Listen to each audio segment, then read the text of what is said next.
In 1984, Nike was losing money. Their best athlete had just signed with Adidas.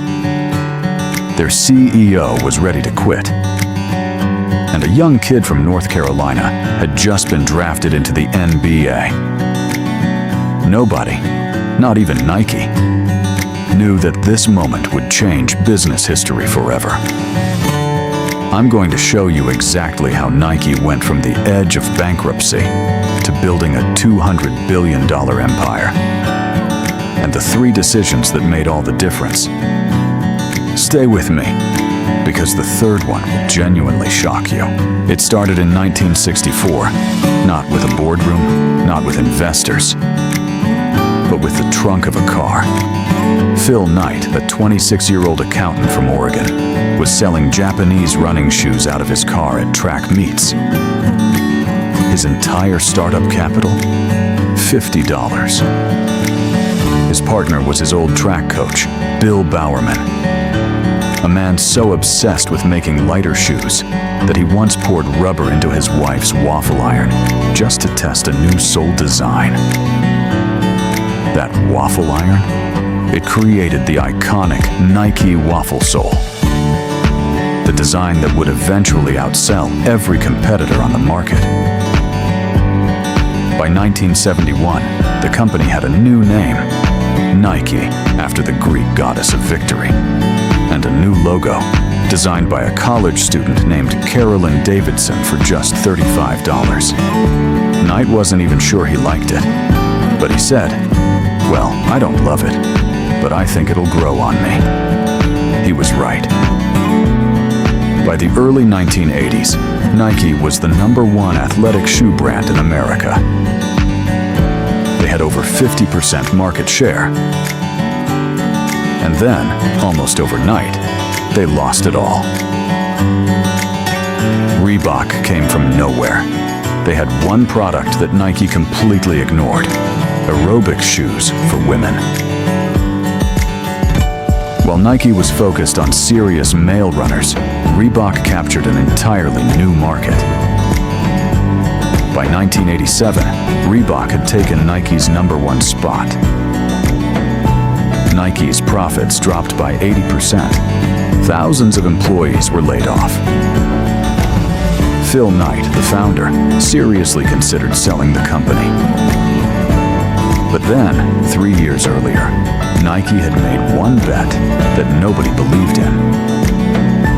A bet on a 21-year-old rookie who hadn't even played a single NBA game yet. In 1984, Nike's basketball division was almost dead. They had $100,000 to sign an NBA player, which was almost nothing. Adidas was the king of basketball. Converse had Magic Johnson and Larry Bird. Nike approached a young Michael Jordan. His agent, David Falk, actually pushed Jordan toward Adidas, Jordan's personal favorite brand at the time. But Adidas never made a serious offer, so Jordan's mother convinced him to at least hear Nike out. Nike flew Jordan to their Oregon headquarters and showed him something nobody had ever done in sports. A signature shoe line, his own brand, his own name. Jordan still wasn't fully interested, but his mother told him, "Michael, at least listen to what they have to say." Nike offered $500,000 per year, 5 times more than any athlete had ever received for a shoe deal. The Air Jordan 1 launched in 1985. The NBA immediately banned it because it violated their uniform color rules. Nike paid Jordan's $5,000 fine every single game he wore them. And do you know what that ban did? It was the greatest marketing move in history.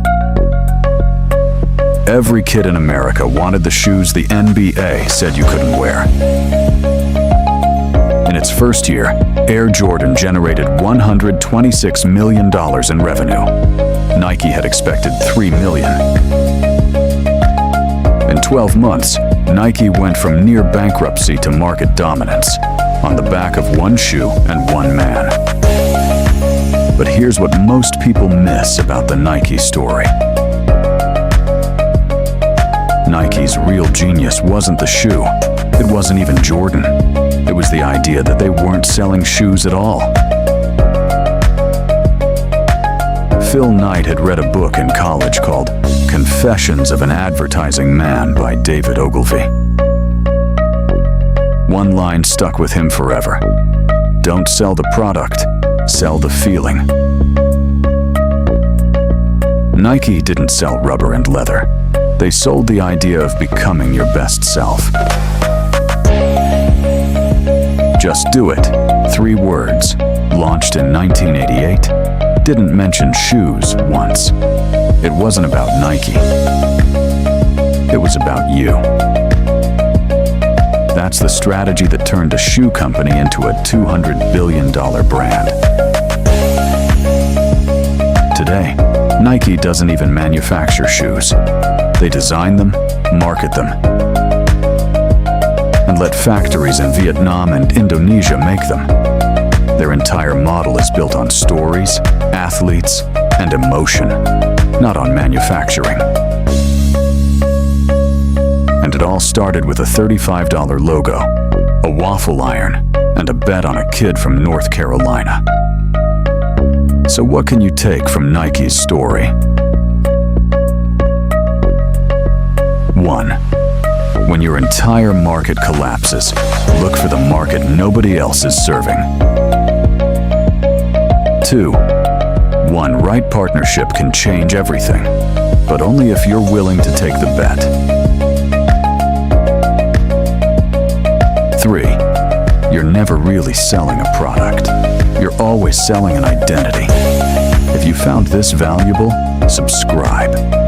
Because next week, we're breaking down how a college dropout built the most valuable company on earth and almost destroyed it with one decision. See you then.